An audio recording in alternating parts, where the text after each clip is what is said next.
स्वागत है आप सभी लोगों का मेरे चैनल रागनी सिंह में। आइए सुनते हैं मालती जोशी जी की कहानी निर्वासित कर दी तुमने मेरी प्रीत। दोस्तों, कहानी सुनाने से पहले मैं यह बताना चाहती हूँ कि यह कहानी थोड़ी सी बड़ी है, लेकिन मुझे विश्वास है कि यह कहानी इतनी पारिवारिक और रोचक है जिसे आप लोग सुन के बहुत ही अच्छा लगेगा और कुछ सुनने के बाद कुछ समय तक आप लोग इसमें जैसे डूबे रहेंगे। तो चलिए शुरू करते हैं कहानी का पार्ट। रात बड़े भैया का फ़ोन आया था। रुधे गले से उन्होंने बस इतना कहा था, सुमी, दिव्या नहीं रही।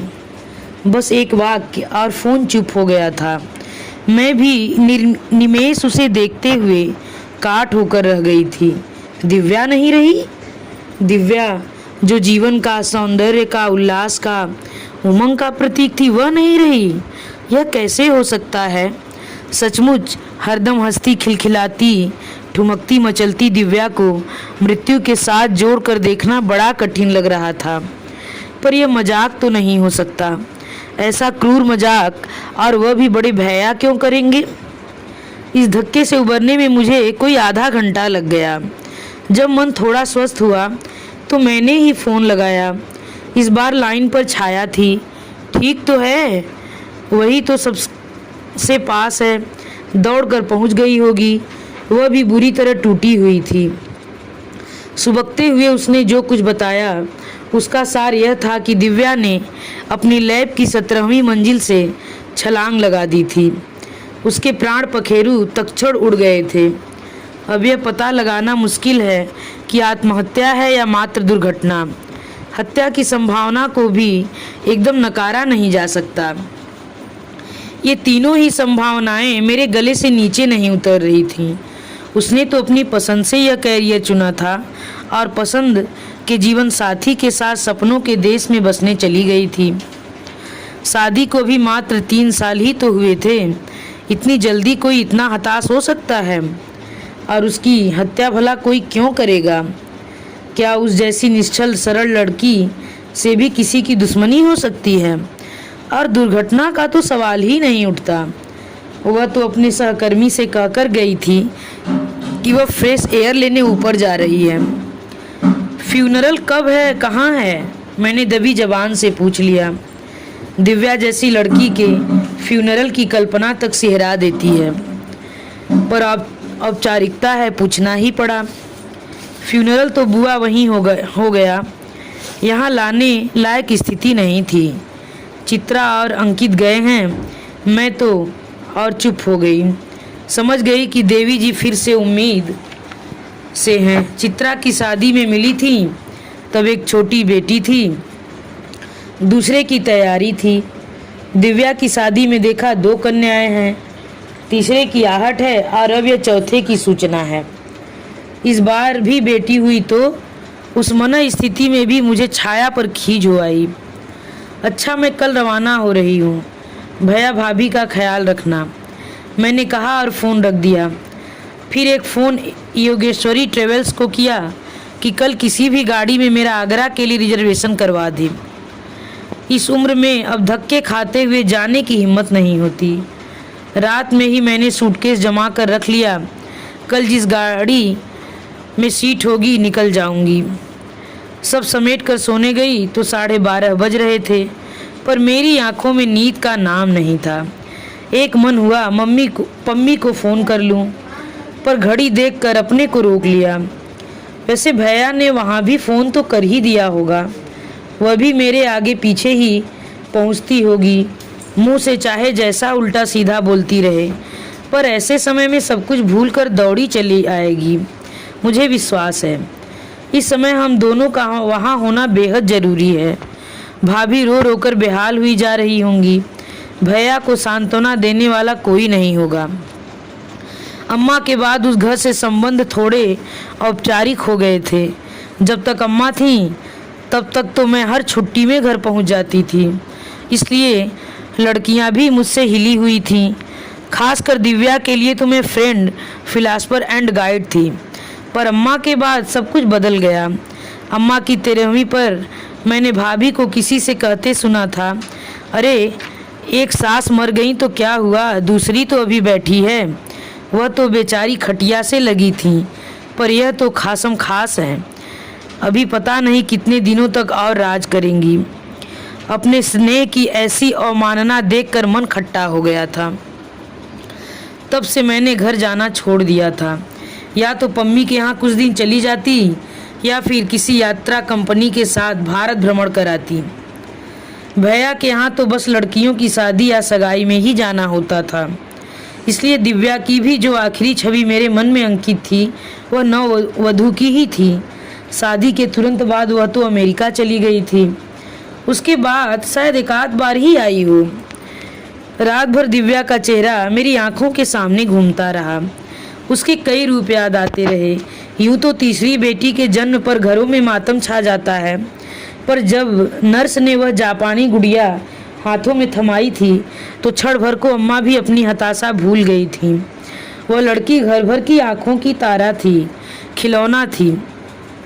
घर और बाहर उसने इतना प्यार बटोरा था कि उस पूंजी के सहारे वह 7 जन्म जी लेती। इसलिए तो उसकी आत्महत्या की बात गले से नहीं उतर रही थी। किसी तरह ठेल ठाल कर मैंने अपने को ट्रेन में चढ़ाया था। अम्मा के बाद से घर जाने का उत्साह ही खत्म हो गया था। फिर भी शादी ब्याह में जाते समय उत्साह न सही, एक उत्सुकता तो रहती ही है, पर इस बार तो यह सफ़र पहाड़ सा लग रहा था। वक्त काटने के लिए मैंने पिछली यात्राओं को याद करना शुरू किया। सबसे पहले छाया की शादी यादों आई। मैं और पम्मी करीब करीब साथ ही पहुँचे थे। शादी में अभी 4-5 दिन बाकी थे, पर घर अभी से गोदाम बन गया था। पीछे वाला बरामदा तो बोरियों से अटा पड़ा था। कमरों में बिखरा हुआ सामान भी अपने लिए मुनासिब जगह तलाश रहा था। हमें लगा कि इस महासागर में अगर हमारी अटैचियाँ खो गईं तो ढूंढे नहीं मिलेंगी। नहा धोकर हम लोग सुस्ता ही रहे थे कि एक तोंदियल सा शख्स दाखिल हुआ। आंटी, आपकी लिस्ट के अनुसार सारा सामान भिजवा दिया था। मिल गया था? बाकी सामान तो आ गया, पर शायद बासमती का कट्टा नहीं पहुंचा। आप क्या पंगत में बासमती परोसेंगी आंटी जी? गोल्डन सेला चलने दीजिए, आजकल सब जगह रिसेप्शन में यही चलता है। मुकुंद, पंगत में जो तुम्हारा जी चाहे बनवाना। मैं तो घर के लिए मंगवा रही थी। अब साल भर 30 त्योहार चलते रहेंगे। दामाद का समधियों का आना जाना लगा ही रहेगा। उन्हें क्या सेला चावल खिलाऊंगी? अभी ले आऊं या बाद में लाने से चलेगा? बाद में ले आना। अभी ले आते तो लगे हाथ साफ सूफ करके गोलियां डाल के रख देती। जी अच्छा, कहकर जब वो मुकुंद नामक प्राणी चला गया तब मैंने पूछा, आजकल गोपाल दास के यहाँ से सामान नहीं आता क्या, या कि यह उन्हीं का आदमी है? क्या बात करती हो भाभी झल्लाई। ये तो इनका स्टूडेंट है, फाइनल में है, इंग्लिश में एमए कर रहा है। पम्मी चिहुकी, मुझे तो यकीन ही नहीं आ रहा। मुझे तो लगा जैसे सीधे किराने की दुकान से उठकर चला रहा हो। उसकी दुकान है, शहर का सबसे बड़ा किराना मर्चेंट है उसका बाप मुझसे बोला कि इस बार छाया दीदी की शादी का सामान हमारे यहाँ से लीजिए। हमने कहा ठीक है, हमें क्या कहीं भी पैसे देने हैं, वहाँ न दिए यहाँ दे दिए। ये पैसे देंगी? पम्मी फुसफुसाई। मैंने बड़ी मुश्किल से चिकोटी काट कर उसे चुप किया। फिर विषय बदलने की गरज से भाभी से कहा, हमें होने वाले दामाद की फ़ोटो तो दिखाइए। हमने सुना है कि वे भी भैया के स्टूडेंट थे। हाँ, पिछले साल ही तो फाइनल किया है, गोल्ड मेडल मिला था। अच्छा, अब पीएचडी कर रहे हैं, मुरादाबाद में लेक्चरर हैं। भाभी फ़ोटो लेने भीतर चली गई तो पम्मी ने कहा, कन्यादान के लिए गोल्ड मेडल की वरदक्षिणा सौदा कोई बुरा नहीं रहा, क्यों दीदी? तुम थोड़ी देर चुप नहीं रह सकती? चुप कैसे रहूं दीदी, मुझे तो यह चिंता खाए जा रही है कि इस साल अगर इस मोटू मल की पोजीशन आ गई तो बेचारी चित्रा की ज़िंदगी तबाह हो जाएगी। पम्मी की बात पर हंसी भी आई और गुस्सा भी। अच्छा हुआ भाभी फ़ोटो लेकर प्रकट हो गई। बात वहीं दब गई। हम लोग फ़ोटो की मुआयना कर रहे थे कि एक सुदर्शन सा नवयुवक एक मिस्त्री टाइप व्यक्ति के साथ मंच पर अवतरित हुआ। आंटी जी, आप इलेक्ट्रीशियन के लिए कह रही थी, ले आया हूँ। क्या क्या काम करवाना है बता दीजिए। सामान ले आए? कैसा सामान? एक तो बिजली की झालरें चाहिए, पूरे कंपाउंड में मकान में लगेंगी।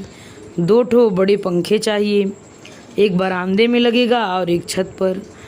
2 ठो पंखे और 2 कूलर जनवासे में भी लगेंगे। हाँ, वहाँ एक रंगीन टीवी भी चाहिए। दूसरे दिन इतवार है, वे लोग महाभारत देखेंगे। और देखो, एक बड़ा सा फ्रिज 2 दिन पहले से ही यहाँ आ जाए। हलवाई ने कहा है कि बंगाली मिठाई फ्रिज में ही रखी जाएगी। वो लड़का मुँह बाय भाभी की फरमाइशें सुनता रहा, फिर धीरे से बोला, ये सब सामान कहाँ से ले आएंगे? अब यह भी मैं ही बताऊं? अजीब आदमी हो, हाथ हिलाते चले आए।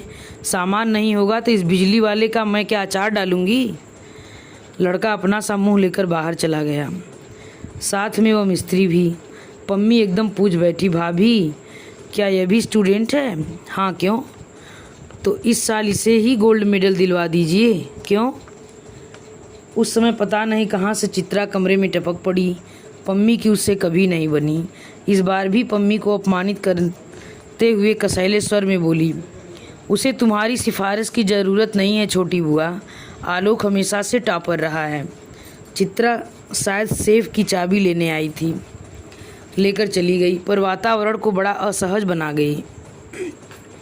मैंने वातावरण को थोड़ा हल्का बनाने की कोशिश करते हुए कहा, दरअसल भाभी, ये लड़का इतना सुंदर है कि हमें लगा चित्रा के साथ उसकी जोड़ी खूब जमेगी। अरे सुंदर है तो क्या सिर पर बिठा लें? भाभी ने हिकारत से कहा, न जात का न बिरादरी का। वैसे भी चित्रा के लिए तो हम कोई डॉक्टर या इंजीनियर ही ढूंढेंगे। वो तो छाया का रंग थोड़ा दबा हुआ था, तो हमने सोचा कि चलो प्रोफेसर ही सही। हाँ, सो तो है, प्रोफेसरों की तो कैसी भी बीवी चल जाती है। पम्मी किसी तरह बाज नहीं आ रही थी। मैंने उसे ज़बरदस्ती उठाते हुए कहा, चल थोड़ा लान में घूम लेते हैं। बैठे बैठे पाँव अकड़ गए हैं। अब तो धूप भी कम हो गई है। बाहर आते ही मैंने उसे आड़े हाथों लिया। तुम्हारी ज़बान पर क्या कांटे उगाए हैं, जो एक बार बात भी सीधी नहीं निकलती? कुछ भी कहने से पहले कम से कम मेरा तो ख्याल किया करो। तुम्हारे पास तो अपना घर परिवार है, पर मुझे तो रिटायर होकर यहीं इन्हीं लोगों के पास आना है। कोई ज़रूरी है मेरे यहाँ भी तो आ सकती हो। बहुत संकोच हो रहा है तो अपनी सारी जमा पूंजी मेरे छोटे के नाम कर देना, मैं बिल्कुल मना नहीं करूँगी। मैं कोई माकूल सा जवाब सोच ही रही थी कि उसने कहा, दीदी उधर फाटक पर देखो। मैंने देखा आलोक नामक वह शख्स अपने स्कूटर पर अब भी बैठा हुआ सड़क ताक रहा था। कमाल है, इतनी लताड़ खाने के बाद भी जनाब अब भी जमे हुए हैं। गोल्ड मेडल का सवाल है दीदी, शायद मिस्त्री को भेजकर सामान मंगवाया होगा। पर इस बार पम्मी का अंदाज़ा गलत साबित हो गया था। बाद में पता चला था कि बिजली का काम भी मोटू मल ने ही अंजाम दिया था। इस फिक्रे के साथ यह काम क्या उस घोंचू के वश का है? उस समय आलोक को मिस्त्री का नहीं, किसी और का ही इंतजार था। एकाएक वह सतर्क होकर खड़ा हो गया। एक साइकिल सड़क से सरपट आती हुई सर से फाटक के भीतर दाखिल हुई, और उसके साथ साथ आलोक भी। वह दिव्या थी, स्कूल से लौटी थी। आते ही दोनों में तकरार शुरू हो गई। यह वक्त है तुम्हारे घर लौटने का, घड़ी देखी है? ओफो, नाराज़ क्यों होते हैं? एक्स्ट्रा क्लास थी आज फिजिक्स की। फेंको मत, जुलाई में कहीं एक्स्ट्रा क्लास लगती है? लगती है बाबा, हमारे यहाँ 10th और 12th के लिए वीक में 2 बार लगती है, उसने रुआसी आवाज़ में कहा। और आप अभी जाना मत, मैं अभी तैयार होकर आई। कहाँ जाना है? मार्केट। और कहाँ? चूड़ियाँ लेनी है, मेकअप का सामान खरीदना है, टेलर के यहाँ से लहंगा उठाना है। तो जाओ जल्दी करो। जैसे ही वह मुड़ी, उसने हम लोगों को देखा। अरे आप लोग कब आई? आलोक दा, ये दोनों मेरी बुआ हैं, ये सुमी बुआ हैं और ये पम्मी बुआ। उसने शालीनता से हाथ जोड़ दिए। दिव्या ने हमारे पाँव को हल्का सा स्पर्श किया और भीतर भाग गई। जाते हुए वह फिर एक बार आलोक को रुकने के लिए जता गई। ऐसा शायद पहली बार हुआ था कि उसने मेरा इतना औपचारिक अभिवादन किया हो, नहीं तो वो तो बस लिपट जाती थी, झूम जाती थी, मचल जाती थी कि अभी सूटकेस खोल कर दिखाइए कि हमारे लिए क्या लाई हैं। थोड़ा बुरा तो लगा, पर मैंने मन को समझा लिया कि दिव्या बड़ी हो गई है, बच्ची नहीं रही। और सचमुच जब वो तैयार होकर बाहर आई तो मानना पड़ा कि वह बड़ी हो गई है। स्कूल यूनिफॉर्म में वो गुड़िया से दिखती दिव्या सलवार सूट में एकदम आकर्षक युवती लग रही थी। वह बाहर आई तो भाभी भी साथ थी, दोनों में खूब चकचक हो रही थी। मुझे देखते ही दिव्या बोली, अच्छा बुआ, फंक्शन में एक आध दिन लिपस्टिक लगाने में कोई फर्ज है?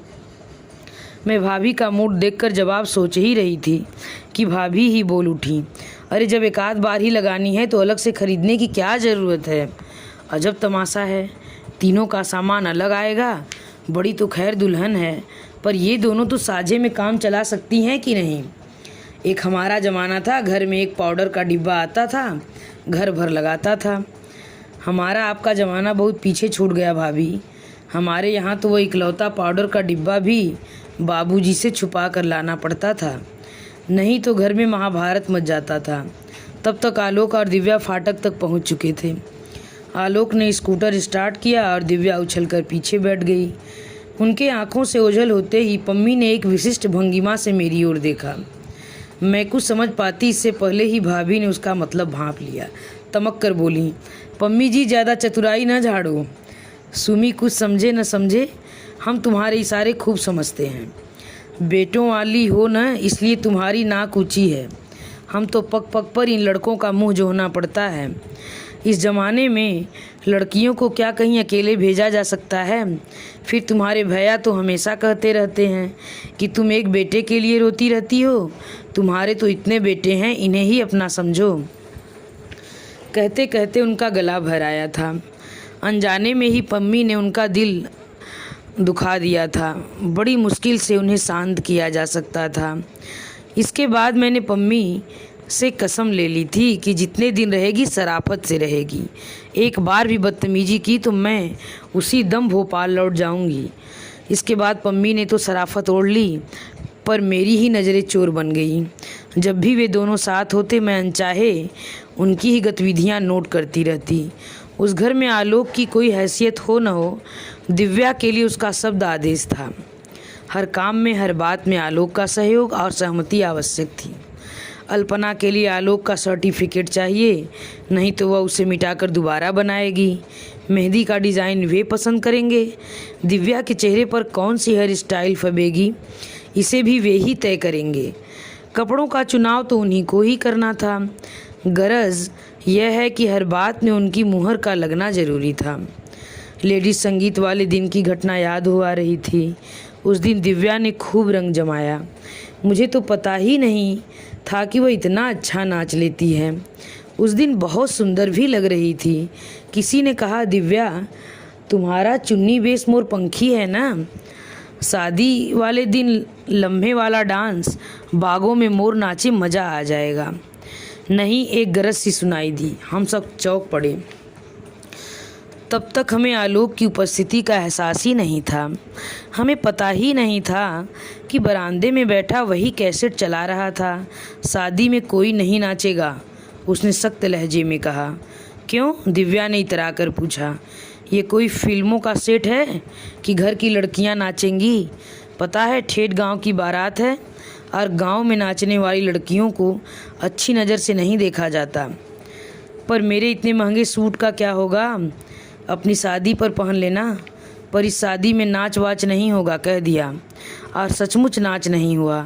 और न ही दिव्या ने वह सूट पहना, पर उसने जो भी पहना था उसमें भी वह गजब ढा रही थी। देखने वालों की आंखें उस पर ही अटक जाती थीं। आलोक को भी यह सहन नहीं हुआ। डपट कर बोला, तुम्हें दौड़ दौड़ कर कोल्ड ड्रिंक सर्व करने की क्या ज़रूरत है? ये इतने सारे बैरे यहाँ किस लिए हैं? फिर मुझसे बोला, बुआ जी इसमें तो ज़रा भी अकल नहीं है, ज़रा आप ही इसे समझाइए। और इन उजड्ड गंवारों को तो देखिए, कैसे आंखें फाड़ फाड़ कर घूर रहे हैं, जैसे लड़की पहली बार देख रहे हों। मेरा वश चले तो किसी को उनके सामने ही न पड़ने दूं। और सचमुच उसने ऐसा ही किया। दिव्या को बुरा तो लगा ही होगा, पर वह आलोक की अवज्ञा नहीं कर सकी। यह उम्र ऐसी ही होती है, हम जिसे चाहते हैं उसकी हर बात सिर माथे लेते हैं। दिव्या उम्र के उसी मोड़ पर थी। आलोक उससे 4-5 साल बड़ा था, इसी नाते उसे हिदायतें भी दे रहा था, उसकी हिफाजत भी कर रहा था। मैं परेशान हो उठी थी। मैंने जिस सच को 4 दिन में पकड़ लिया था, क्या भैया भाभी उसे से अनजान होंगे, या कि उनकी नज़रों में दिव्या अभी बेबी ही थी, या फिर यह मेरा ही भ्रम था। चित्रा छाया से 3 साल छोटी थी। 3 साल बाद उसकी भी शादी का नंबर आ गया। MSc में टॉप करने चित्रा उन दिनों आसमान में उड़ रही थी, ISS बनने के ख्वाब देख रही थी। भैया ने अपनी लाडली के लिए ISS दूल्हा ही ढूंढ लिया। मैं और पम्मी तो छाया की शादी के ठाट देखकर ही दंग रह गए थे, पर चित्रा की शादी देखकर लगा कि वह ठाट बाट तो कुछ भी नहीं था। इस बार घरातियों के लिए एक शानदार बंगला किराए पर लिया गया था। बारातियों का इंतजाम तो 3 स्टार होटल में था। दहेज का सामान देखकर तो आंखें चकाचौंध हो गई। सब कुछ इम्पोर्टेड था। 30 तोला सोना और चांदी के बर्तनों का पूरा सेट। साड़ी कोई भी 2000 से कम की नहीं होगी। पिछली बार की तरह इस बार भी हम विस्मय विमुग्ध थे। क्या सचमुच भैया की इतनी हैसियत है? लेकिन इस शाही सरंजाम के बावजूद बारातियों के मिजाज नहीं मिल रहे थे। बार बार शिकायतें आ रही थीं। रूम सर्विस ठीक नहीं है, AC काम नहीं कर रहा, कमरों में कलर TV नहीं है, फ़ोन पर STD सुविधा नहीं है। भैया बार बार फ़ोन पर गिड़गिड़ाए जा रहे थे। सर, मैंने तो इस शहर का सबसे पास होटल आपके लिए बुक करवाया है, इससे अधिक मैं क्या कर सकता। अपने धीर गंभीर विद्वान और रौबदार वाले भाई को इस तरह गिड़गिड़ाते देखना बड़ा बुरा लग रहा था। उधर होटल वाले बारातियों की बदतमीजियों की शिकायत किए जा रहे थे। भैया अजीब पसोपेश में थे।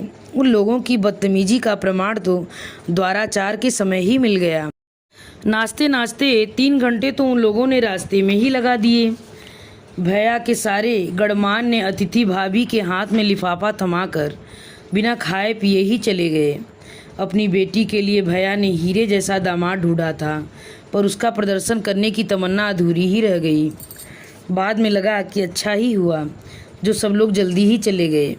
बात का नज़ारा जरा भी देखने लायक नहीं था। सब लोग, खासकर लड़के, नशे में धुत थे। वे लोग अश्लील गाने गा रहे थे, भद्दी फप्तियाँ कस रहे थे। वे लोग कोल्ड ड्रिंक से होली खेल रहे थे, गिलासों को फुटबॉल की तरह लुढ़का रहे थे। 1-2 वेटरों के साथ तो झूमा झटकी भी हो गई। सजे सवरे पंडाल का उन्होंने पल भर में नक्शा बदल दिया। कटरर के साथ बदसलूकी की तो वह जाने की धमकी देने लगा। अब भैया कभी उसके हाथ जोड़ रहे थे तो कभी उन लड़कों के। मेरा तो खून खौल उठा था। बड़ी मुश्किल से अपने ऊपर जब्त किए रही, ऐसा न हो कि अपनी वजह से रंग में भंग हो जाए। उधर भाभी बार बार आंसू पोंछते हुए अपने भाग्य को कोस रही थी। काश एक बेटा होता तो आज बाप के साथ खड़ा तो होता। वहाँ जो एक सुपुत्र थे, यानी कि सन इन लॉ प्रो जितेंद्र, बड़े ही निर्लिप्त भाव से सारा तमाशा देख रहे थे। मौका पाते ही उन्होंने हंसते हुए कहा, बुआ जी देख रही हैं ना, अब इन्हें पता चलेगा कि बारातियों के नखरे क्या होते हैं। हमारा तो गंवई गांव का परिवार था, उसे धर्मशाला में टिका दिया था। 5 मिठाइयों वाली पंगत दे दी, छुट्टी पाल गए। हमारा तो खैर कोई सवाल ही नहीं था, हम तो लिहाज में ही मारे गए। पापा जी को अब आनंद आ रहा होगा। पापा जी की फजीयत का सबसे ज़्यादा आनंद तो खुद जितेंद्र ही उठा रहे थे। सब कुछ देखकर उन्हें बड़ा आसुरी संतोष मिल रहा था। मुझे तो छाया पर तरस आ रहा था।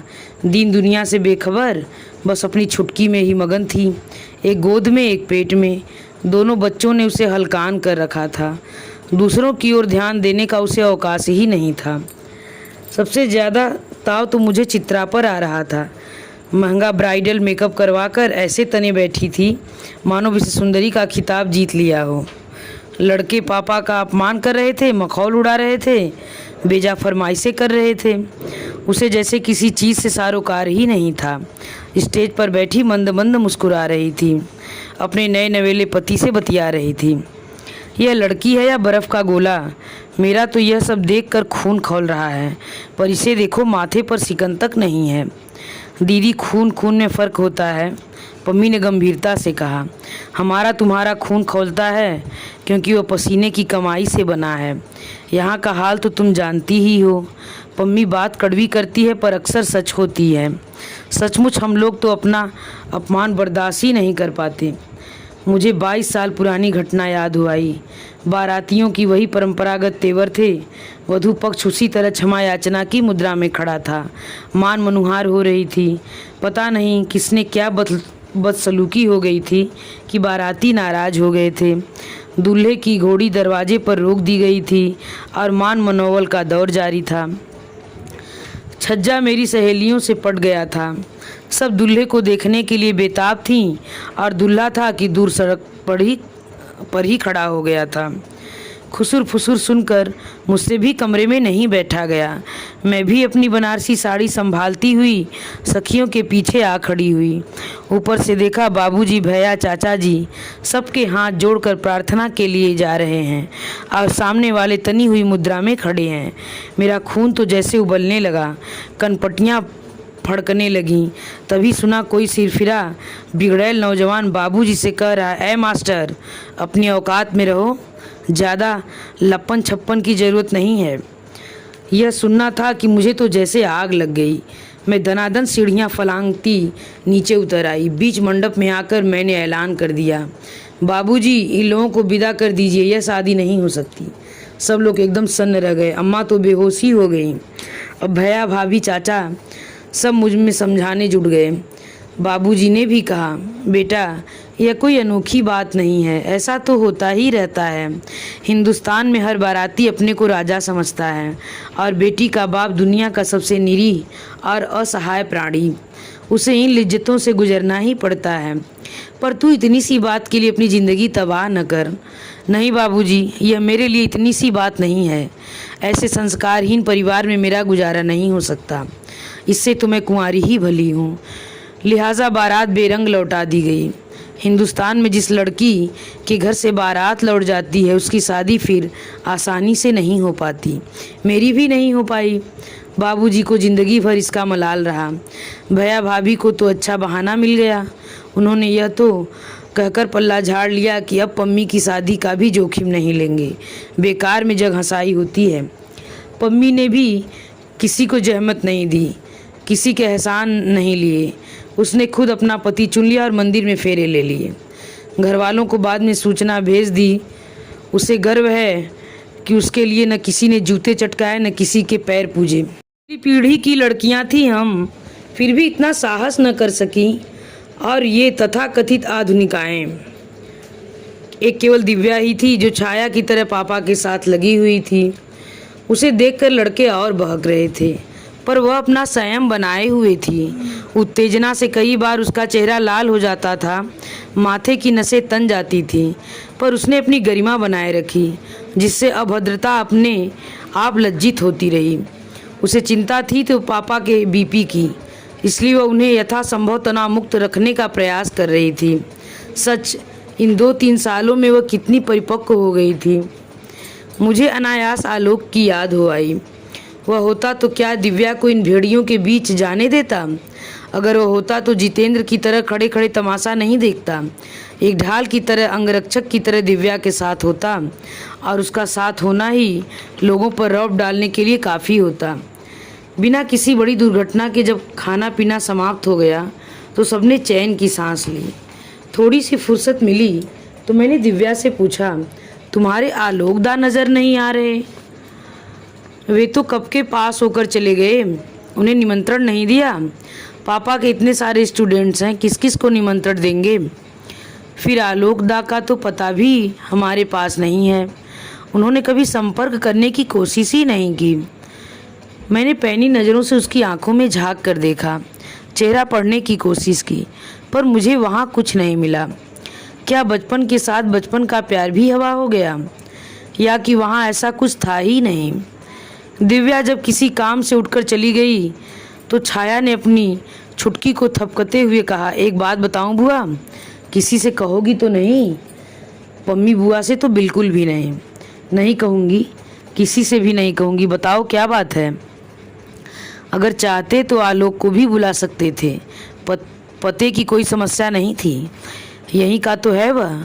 कोई भी घर से पता ले आता, पर जानबूझकर नहीं बुलाया। क्यों, आपको पता है उसने क्या किया? क्या किया? अरे वे लड़के होते ही ऐसे हैं, उंगली दो तो पहुँचा पकड़ लेते हैं। मतलब? अरे बड़ा भाई जानकर दिव्या थोड़ा हंस बोल लेती थी। जनाब, पता नहीं क्या समझ बैठे। जाते हुए पापा से दिव्या का हाथ ही मांग बैठे। फिर क्या? मम्मी ने ऐसा फटकारा कि बच्चों जिंदगी भर याद रखेंगे। दिव्या ने क्या कहा? वह क्या कहेगी? उसे तो हमने भनक तक नहीं लगने दी। बेचारी गले गले तक पीएमटी की पढ़ाई में डूबी हुई थी। उसे डिस्टर्ब करने की तो कोई तुक ही नहीं थी। उसका कैरियर चौपट हो जाता। अच्छा ही हुआ कि मैंने उसे यह नहीं बताया कि आलोक का नया पता मुझे मालूम है। अभी साल भर पहले की ही तो बात है। केमिस्ट्री का प्रैक्टिकल लेने मैं एक कस्बे में गई थी। आजकल हर कॉलेज खुल गए हैं। छोटा सा क्लब था। कॉलेज की छोटी सी इमारत थी। पता चला यहाँ तीनों फैकल्टी है। ला क्लासेस रात में लगती है। जैसे ही भीतर प्रविष्ट हुई, एक गोरे चिट्टे युवक ने आकर प्रणाम किया। बुआ जी पहचाना?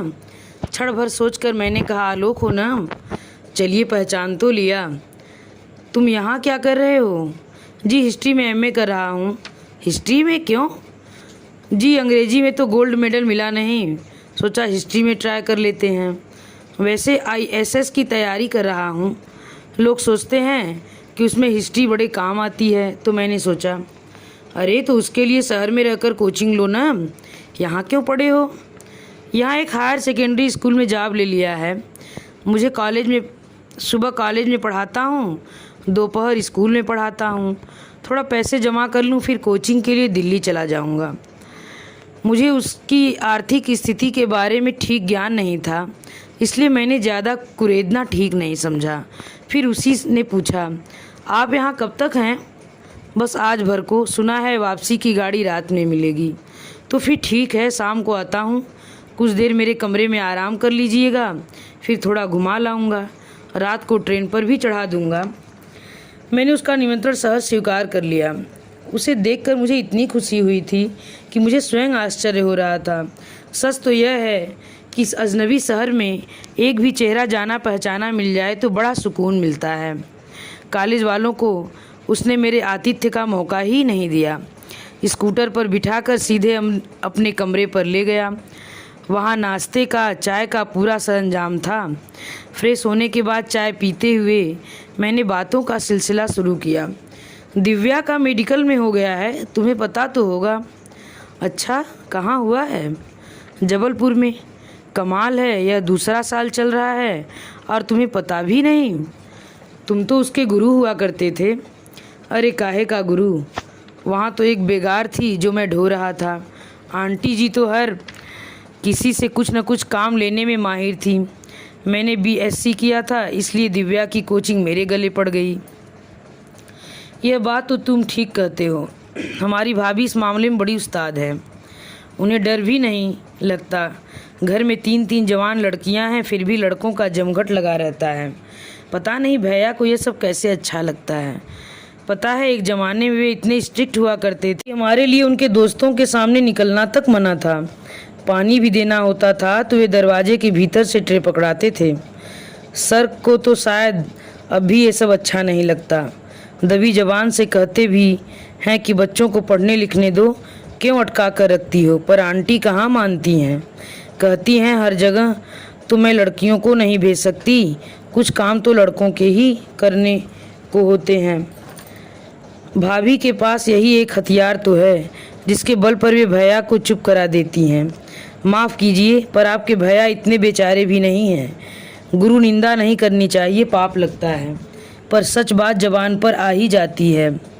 सर खुद कुछ नहीं कहते, बस आंटी के कंधे पर रखकर बंदूक चलाते हैं।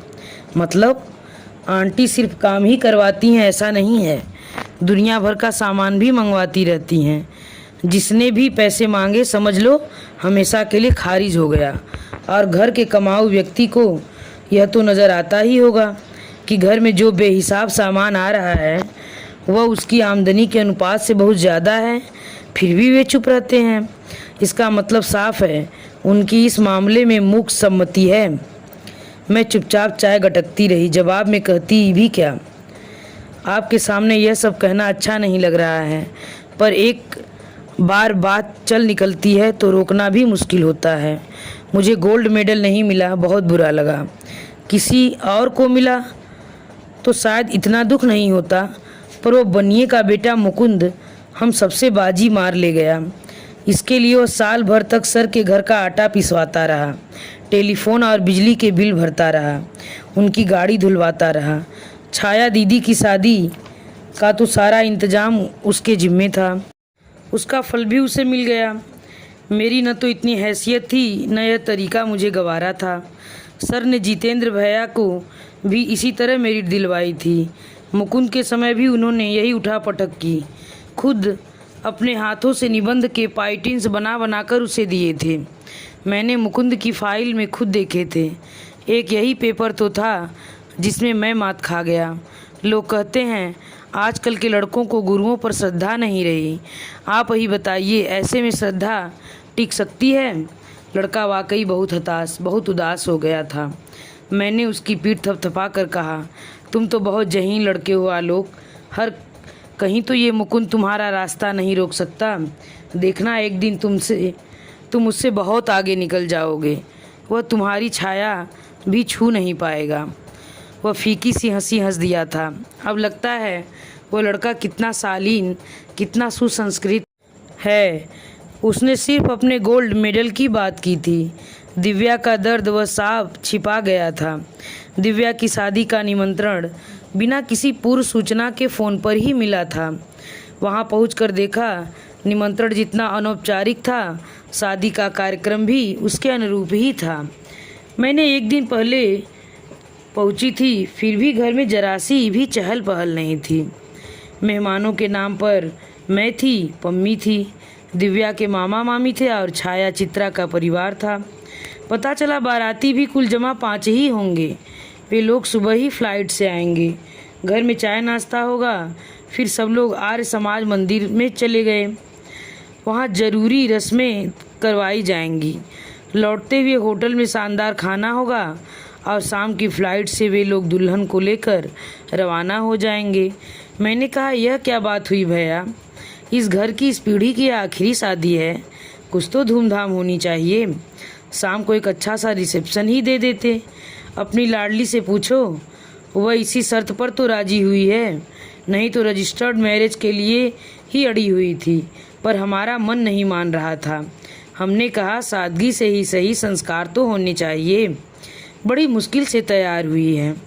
दिव्या ने कहा, अब इस घर में 2-2 हंगामे हो तो चुके हैं, तीसरा नहीं भी हुआ तो क्या फ़र्क पड़ता है। अब तुम ही बताओ बुआ, उतना सब झेलना क्या पापा के वश का है? फाइनेंशियली भी और फिजिकली भी। He is a weak man, you know. और वे काम तो ऐसा ही कि एक बार शुरू हो गया तो समेटने वाला कौन है। रिटायरमेंट के बाद अब तो विद्यार्थी का आसरा भी नहीं रहा। मैं दुल्हन बनकर मंडप में बैठ जाऊंगी तो लोगों से कोई पानी पूछने वाला भी नहीं होगा। हमारी दीदी लोगों के मिजाज तो तुम देख ही रही हो। और फिर जब लड़के वालों को इन चीज़ों में कोई दिलचस्पी ही नहीं है तो हमें क्या पड़ी है। भाभी बता रही थी कि तुमने गहने कपड़े कुछ भी लेने से इनकार कर दिए हैं। यह बताओ कि अब देने के लिए इन लोगों के पास कुछ शेष भी है। दोनों शादियों ने पापा को एकदम निचोड़ कर रख दिया है। अब जो ग्रेच्युटी और फंड वगैरह की रकम मिली है वही उनकी जेब में कुलबुला रही है। वही सब पर मुझ पर खर्च कर देंगे तो बाकी ज़िंदगी क्या करेंगे, किसका मुंह देखेंगे। अपने को फ़कीर बनाकर वे यदि मुझे कुछ भी दे देते हैं तो वह मेरे साथ तो जाएगा नहीं, सास के लॉकर में पड़ा रहेगा, उनके वार्डरोब की शोभा बढ़ाएगा। इसमें क्या तुक है। उन लोगों ने कुछ मांगा नहीं, सिर्फ मेरा एक फेयर मांगा है। मैं तो इसके लिए भी तैयार नहीं थी, क्योंकि शादी के बाद यह एक तरह से उनकी जिम्मेदारी है। पर पापा ने कहा मुझे कम से कम बेटी को विदा करने का श्रेय तो लेने दो। तो मुझे चुप हो जाना पड़ा। मैं तो दंग रह गई। वह नन्ही सी गुड़िया कितनी समझदार हो गई थी, कितनी दूर तक सोच रही थी। अपने मम्मी पापा की उसे कितनी चिंता थी। भैया के तीनों बच्चों में सबसे ज़्यादा सहृदय और समझदार थी वह लाडली। वह लड़की अब इतनी दूर जा रही थी। खुशी की बात थी कि लड़का भी बड़ा हंसमुख और सुलझा हुआ था। पिछले 6 सालों से बाहर था, पर अभी तक अपनी संस्कृति, अपनी सभ्यता को भूला नहीं था। लोग भी बड़े सज्जन लग रहे थे। नहीं तो अपने ग्रीन कार्ड होल्डर बेटे को यूं सेंत मेत में ब्याह देता है क्या कोई। अपनी बर्थ पर लेटे लेटे मैं अविनाश का, दिव्या के पति का चेहरा याद करने की कोशिश कर रही थी। देखने में तो बड़ा सौम्य और सुशील लग रहा था, पर जो युवक 6 साल तक अकेले अमेरिका जैसे देश में रहा हो, उसके बारे में क्या कहा जा सकता है। हो सकता है उसका वहाँ कोई अफेयर हो और माँ बाप की मर्जी की खातिर ही वह इस शादी के लिए राजी हुआ हो, पर उसके माँ बाप इतने दकिया नूस तो नहीं लगे। नहीं दिव्या इतनी दब्बू थी कि चुपचाप अन्यास सह लेती। वह तो उल्टे पैरों वापस आ जाती। फिर कहाँ क्या गड़बड़ हो गई। इन 3 सालों में मुझे उसका एक ही पत्र मिला था। अपने उस इकलौते पत्र में वह अपने काम से, अपने जीवन से बड़ी खुश नज़र आ रही थी। वह अमाशय की किसी बीमारी पर रिसर्च कर रही थी। पत्र में उसने अपनी लैब, वहाँ के साधन, वरिष्ठों के सहयोग और प्रोत्साहन के विषय में विस्तार से लिखा था। उसने पत्र में लिखा था, बुआ, अगर यही सब हमें अपने घर में मिलने लगे तो अपनी जड़ों से कटकर कोई इतना दूर क्यों जाना चाहेगा। दरअसल उससे खुद अपनी जड़ों से कटकर अपनों से दूर जाना बहुत साल रहा था। शादी वाले दिन भी मुझसे कह रही थी, अगर मेरा वश चलता तो मम्मी पापा को इस उम्र में अकेला छोड़कर मैं कहीं नहीं जाती। तब मैंने ही उसको दिलासा दिया था, पागल, आजकल घर में रहता कौन है, लड़का हो या लड़की, सब बाहर भागते हैं।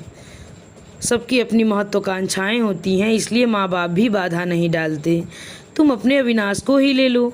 उसे घर छोड़े कितने साल हो गए, और आजकल तो टेलीफोन है, हवाई जहाज़ है। दुनिया इतनी सिमट गई है कि दूरियों का पता ही नहीं चलता। घर इस बार भी मेहमानों से भरा हुआ था, पर इस बार माहौल में वह रौनक नहीं थी। पूरे वातावरण में एक उदासी घुली हुई थी। भैया एकदम टूट गए थे। दुख की इस घड़ी में वह एकदम अकेले पड़ गए थे। भाभी रो रो कर बेहाल हुई जा रही थी। उन्हें अपनी ही सुध नहीं थी। वह भैया को क्या देखती। घर में उनके पीहर वालों का ही जमघट था। वे 24 घंटे उन्हीं को घेरे रहते। छाया को भी बच्चों की सास संभाल से जितना वक्त मिलता वह माँ की सेवा ससुरा में लगा देती। भैया के लिए किसी के पास वक्त नहीं था, या फिर उनके दुख का किसी को अंदाज़ा नहीं था। मेरे पास वहाँ पहुँचने से भैया को बहुत राहत मिली। पम्मी भी आ जाती तो बहुत अच्छा होता, पर उसका अभी अभी अपेंडिक्स का ऑपरेशन हुआ था। वह इतना लंबा सफ़र करने की स्थिति में नहीं थी। मातम पुरसी वालों का तांता लगा हुआ था। उनके पास भैया को ही बैठना पड़ता था। छाया को छोड़कर जितेंद्र भी अपनी नौकरी पर लौट गए थे। मैं पहुंच गई तो लोगों से मिलने का भार मैंने अपने ऊपर ले लिया। लोगों को सहानुभूति कम और उत्सुकता ज़्यादा थी। क्या हुआ, कैसे हुआ, क्यों हुआ, वे लोग प्रश्नों की झड़ी लगा देते। दुख तो यह था कि इनमें से एक भी प्रश्न का उत्तर हमारे पास नहीं था। हम लोग खुद चित्रा और अंकित की प्रतीक्षा कर रहे थे। उन लोगों ने वहाँ से बस एक बार फ़ोन किया था, सिर्फ अपने सकुशल पहुँचने की सूचना दी थी और कहा था बाकी बातें घर आकर होंगी। मतलब यह कि हमारे लिए वे दुख की घड़ियाँ भी निरापद नहीं थी। मन में तरह तरह की शंकाओं का ज्वार उठता रहता था। रोज़ की डाक में करीब 5-6 पत्र आ जाते थे। उनका जिम्मा भी मैंने अपने ऊपर ले लिया। सोच लिया कि एक आभार पत्र छपवा कर सब दूर भेज दूंगी। इसके लिए भैया को परेशान नहीं करूंगी। 2-3 दिन बाद मैंने भैया से धीरे से पूछा, दिव्या की ससुराल से कोई नहीं आया? वे लोग क्यों आएंगे? क्यों? अगर यह हादसा अविनाश के साथ होता तो आप जाते कि नहीं? छाया बतला रही थी कि उन लोगों ने तो अब तक एक फ़ोन भी नहीं किया। कहाँ किया? डिटेल्स जानने के लिए मैंने ही एक बार लगाया था तो किसी ने ढंग से बात भी नहीं की। अच्छा, ऐसी भी क्या नाराज़गी है? नाराज़गी तो है। क्यों? भैया ने टो लेने की गरज से इधर उधर देखा, फिर बोले, चल ऊपर छत पर चलते हैं, थोड़ा खुली हवा में बैठेंगे, यहाँ तो दम घुटने लगता है। आपको सीढ़ियाँ चढ़ना मना है ना? अरे कुछ नहीं होता, जब इतना बड़ा घाव झेल ले गया तो एक आध बार सीढ़ी चढ़ने से कुछ नहीं होगा।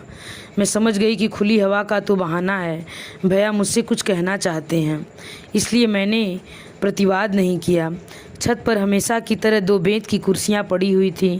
वहां बैठकर थोड़ा सुस्ताने के बाद भैया बोले, यह बात मैंने तुम्हारी भाभी को भी नहीं बताई थी, किसी को भी नहीं बताया, पर अब लग रहा है कि इसे मन में रखे रखे मेरी छाती फट जाएगी, इसलिए तुमसे कर रहा हूँ, सिर्फ तुमसे। आप मेरी ओर से निश्चिंत रहिए भैया, आपकी बात कहीं नहीं जाएगी, सिर्फ मुझ तक ही रहेगी, इसका विश्वास है। तभी तो भैया कुछ देर चुप रहे, फिर बोले, एक बार उनका फ़ोन आया था। किसका? दिव्या के ससुर का? हाँ, बोले अविनाश वापस आना चाहता है, आकर यहाँ अपना नर्सिंग होम खोलना चाहता है। मुझे पहले से पता नहीं था, मैंने तो अपनी सारी पूंजी अभिलाषा को दे दी, अब मेरे पास कुछ भी नहीं है। अभिलाषा कौन? उनका बड़ा बेटा। हाँ, पति पत्नी दोनों डॉक्टर हैं, दोनों ने सरकारी नौकरी छोड़कर अपना नर्सिंग होम शुरू किया है, 3 मंजिल बिल्डिंग बना ली है। आपने क्या जवाब दिया? मैंने कहा, देखिए मुझसे जो भी बन पड़ेगा मदद करूँगा, पर मेरे पास एक मुश्त इतनी रकम कहाँ है कि नर्सिंग होम बन सके। 3 बेटियों की शादी कर चुका हूँ। तो तपाक से बोले, हमने तो आपसे कुछ नहीं लिया, नहीं शादी में एक पाई भी खर्च होने दी, तो क्या वसूलने का इरादा है? मैंने उनसे कहा कि यह आपका बड़प्पन है कि आपने इतनी सादगी से शादी की, पर मेरे पास हार्ड कैश सचमुच बहुत कम है, नाम मात्र को है। तो बोले, आपके पास इतना बड़ा मकान तो है, इसे बेच दीजिए। वैसे भी आप 2 प्राणी हैं, इतने बड़े मकान का क्या करेंगे? कहीं अच्छा सा फ्लैट ले लीजिए, मेंटेन करने की में भी सुविधा रहती है। फिर आपने क्या कहा? क्या कहता, मेरा तो दिमाग सुन्न हो गया था। मैंने कहा, सोच कर बताऊँगा।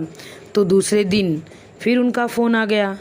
मैंने कहा, देखिए यह मकान मेरे अकेले का नहीं है, यह मेरी पुश्तैनी संपत्ति है, इस पर मेरी बहनों का भी हक है और बेटियों का भी। कुछ भी करने से पहले सबकी सहमति लेनी होगी, अगर बेचता हूँ तो सबको हिस्सा भी देना पड़ेगा। मुझे तो आज पहली बार पता चला कि इस मकान पर मेरा भी हक है। मैंने मन ही मन बाबूजी की दूरदर्शिता को धन्यवाद दिया कि उन्होंने ज़मीन बेचकर शहर में यह हवेली नुमा मकान खरीद लिया था। उनकी नौकरी में तो यह कभी भी संभव नहीं था। मुझे खुशी भी हुई कि भैया इस पर हमारे हक को स्वीकार कर रहे हैं। खुशी के उस आवेग में मैंने कहा, भैया औरों की बात तो मैं नहीं जानती, पर मैंने अपना हक आपको दिया। भैया सूखी हंसी हंसकर बोले, अब तो खैर उसकी ज़रूरत ही नहीं है, पर तुम्हारे विषय में मैं उस समय भी निश्चिंत था। पर और लोग अपना हक कैसे छोड़ देते, और क्यों छोड़ते? पम्मी को तो मैंने शादी पर कुछ नहीं दिया था, छाया को तो 3 बेटियां ब्याहनी हैं, चित्रा को ज़रूरत नहीं है, फिर भी सबको देने के बाद जो बचता उसमें या तो हमारे सिर पर छत बचती या अविनाश का नर्सिंग होम खड़ा होता। फिर मैंने उन्हें अपनी समस्या बताई तो बोले, देखिए वह मेरा बेटा है, उसके लिए मैं कुछ नहीं करूँगा ही, चाहे मुझे पत्नी के गहने ही क्यों न बेचने पड़े। आपके कान में बात डालने का मकसद सिर्फ इतना था कि आपका भी कुछ लगता है, इसलिए आपका भी कुछ फ़र्ज बनता है। इस समय वहाँ बहुत सी रिसीजन चल रहा है, बाहर वालों को ज़बरदस्ती रिटायर करके स्वदेश भेजा जा रहा है, इसलिए वह बहुत इनसिक्योर फील कर रहा है। मैं उसे आश्वस्त करना चाहता हूँ। कहने को तो घर में भी एक नर्सिंग होम है, पर उसका काम करना वहाँ ठीक नहीं होगा। वह हमेशा अपने आप को भाई का मातहत समझेगा। इस समय उसकी मन स्थिति इतनी विचित्र है कि जरा से में उसका ईगो हर्ट हो सकता है। भैया, मुझे तो ये सारा प्रोजेक्ट ही विचित्र लग रहा है। फिर उन्होंने एक और सुझाव दिया, आप ऐसा क्यों नहीं करते कि ऊपर अपने लिए 2 कमरे बनवा लें, नीचे का हिस्सा बच्चों के लिए छोड़ दें, वे अपने हिसाब से उसे डेवलप कर लेंगे। भैया मुझे लगता है उनका शुरू से ही यही मकसद रहा होगा। वे बड़ी चतुराई से धीरे धीरे इस असली बात पर आना चाहते थे। क्या पता, मुझे अगर पता होता कि यह सवाल दिव्या की ज़िंदगी से जुड़ा है तो 1 मिनट में मकान खाली कर, भले ही सारी ज़िंदगी सड़क पर गुजारनी पड़ती। आपने दिव्या से तो बात की ही होगी। हाँ, मैंने डॉक्टर साहब से सोचने के लिए थोड़ा और वक्त मांग लिया और दिव्या को फ़ोन किया। सुनकर वह तो जैसे आसमान से गिरी। उसे तो कुछ भी पता नहीं था। तुम्हें तो मालूम है, वह जो भी काम करती थी लगकर करती थी। उस समय भी वह अपनी रिसर्च में मसरूफ़ थी। उसकी दुनिया लैब में ही सिमट कर रह गई थी। बाहर कैसी हवा बह रही थी उसे मालूम नहीं था। उसने कहा, पापा आप परेशान न हो, मैं 2 दिन बाद फ़ोन करती हूँ। फिर किया? हाँ, पूरे 6 दिन बाद किया। बताया कि किसी गलत इंजेक्शन के कारण अविनाश के एक मरीज की मृत्यु हो गई थी। उसे सस्पेंड कर दिया गया है। उस पर डीई चल रहा है। उसे अपना लाइसेंस छिन जाने का डर है, इसलिए वह जल्द से जल्द भारत लौटना चाहता है। इतनी बड़ी घटना हो गई और दिव्या को, उसकी पत्नी को कुछ पता नहीं था। यही तो। वैसे इसमें दिव्या का भी दोष है। उसे भी थोड़ा चौकस रहना चाहिए था। पति की हर बात का ध्यान रखना चाहिए था। मेरे फ़ोन के बाद उसने अविनाश से बात की, तब भी उसने कुछ नहीं बताया। यह तो उसने बाहर से पता लगाया। जब उसने अविनाश से सफाई मांगी तो उल्टे उस पर ही बरस पड़ा कि तुम्हें मेरी जासूसी करने की कोई ज़रूरत नहीं है। यह कब की बात है? यही कोई 3 महीने हुए होंगे। उसने कहा था, पापा अब आप फ़ोन मत करना, मैं ही कर लिया करूँगी। हमेशा बाहर से ही करती थी क्योंकि अविनाश पूरे समय घर में ही रहता था। फिर एक दिन समधी जी का फ़ोन आया। बहुत नाराज़ थे। बोले, यह तो हमारी आपस की बात थी, आपने बच्चों तक क्यों जाने दी? अब बेटा मुझ पर बिगड़ रहा है कि मैं उसके ससुराल वालों के सामने हाथ फैलाकर उसे जलील किया है। यह उनका आखिरी फ़ोन था। और दिव्या का 15 दिन पहले आया था। बस कुशल क्षेम से ज़्यादा कुछ नहीं बोली। इन दिनों वैसे भी वह बड़ी डाउन लग रही थी। उसकी आवाज़ की वह खनक गायब हो गई थी। अब तो चित्रा वगैरह आएंगे तब भी कुछ पता चलेगा। क्या पता लगना है? मेरी अंतरात्मा जानती है कि उसने आत्महत्या की है। उस जैसी खुददार लड़की अपमान और जिल्लत की ज़िंदगी जी ही नहीं सकती थी। काश वह यहीं लौट आती। जैसे जैसे दिन बीत रहे थे, मातम पुरसी करने वालों की भीड़ छट रही थी। हम लोग भी बार बार वही सब दोहराने की ऊब से बच गए थे। जिस दिन आलोक आया, हॉल एकदम खाली था। उसे देखकर मुझे जरा भी आश्चर्य नहीं हुआ। जानती थी जहाँ भी होगा खबर लगते ही दौड़ा चला आएगा। पर उसने बताया कि यह मात्र संयोग था। वह बहन की शादी में घर आया था। दिव्या के बारे में यहीं आकर पता चला। बताया कि वह आजकल असम में है, कलेक्टर है। बहन की शादी है तो पत्नी भी साथ आई होगी ना? मैंने पूछा। जानना चाहती थी कि अब तक कुंवारा बैठा है या शादी कर ली। पत्नी आई तो है पर उसे यहाँ नहीं ला सका। घर में मांगलिक कार्य है ना। माँ मातम पुरसी पर आने की इजाज़त नहीं देती। मैं तो खुद बिना बताए आया हूँ। जाने से पहले एक बार फिर आऊँगा तो आरती को भी साथ लेता आऊँगा। भैया पूरे वक्त गुमसुम बैठे रहे। उन्होंने आलोक को देखकर भी अनदेखा कर दिया। मैंने ही पूरे वक्त बात कर रही थी पर अंदर से मुझे बहुत अटपटा लग रहा था। ऐसा भी क्या नाराज़गी? वह शख्स शादी वाले घर से छुपकर आपके दुख में हिस्सा बांटने चला आया था। आप उससे 2 बातें भी नहीं कर सकते? कुछ नहीं तो हालचाल ही पूछ लेते। मैं ही एक तरह से अपराध बोध से ग्रसित हो गई। जानबूझकर उसे छोड़ने गेट तक गई। मैंने कहा, आलोक, भैया के बर्ताव का बुरा मत मानना प्लीज़। अभी वे इस धक्के से उबर नहीं पाए हैं। दरअसल यह आघात ही इतना ज़बरदस्त है कि हम सबकी मति कुंठित हो गई है। फिर वे तो उसके पिता हैं। वह कुछ क्षण मुझे एकटक देखता रहा, फिर बड़े ही तरल स्वर में बोला, बुआ जी, आपका तो इतना बड़ा परिवार है। आप हैं, दीदी लोग हैं, सर हैं। क्या आप में से कोई ऐसा नहीं था जिससे वह मन की बात कह सकती? संकट के समय जिस पर भरोसा कर सकती? उसका इस तरह चुपचाप चले जाना क्या ज़रूरी था? और बात करते करते उसकी आंखें छलछला आई थीं। कस्बे की उस शाम अपने रिजल्ट के बारे में बोलते हुए वह अपनी इस चोट को, इस दर्द को छिपा गया था, पर आज उसने ऐसा कोई प्रयास नहीं किया। भीतर आकर देखा, दोनों मुट्ठियां छाती पर कैसे कसे हुए भैया निस्पंद बैठे हैं। मैं तो एकदम घबरा गई। क्या हुआ भैया, तबीयत तो ठीक है ना? कुछ नहीं रे। इस लड़के को देखकर छाती में एक बगोल सा उठा था, उसी को दबा रहा हूँ। मैं आश्चर्य से उन्हें देखती रही। कितना सुंदर लड़का, कितना होनहार, कितना सुशील। दिव्या पर जान छिड़कता था। अगर शादी हो जाती तो उसे देवी बनाकर पूछता। उस दिन उसकी बात रख ली होती तो दिव्या आज हमारे बीच होती। पराए देश में अजनबी लोगों के बीच यूं छटपटा कर प्राण न दे देती। पर क्या करूं, तुम्हारी भाभी को यह सब रास ही नहीं आया।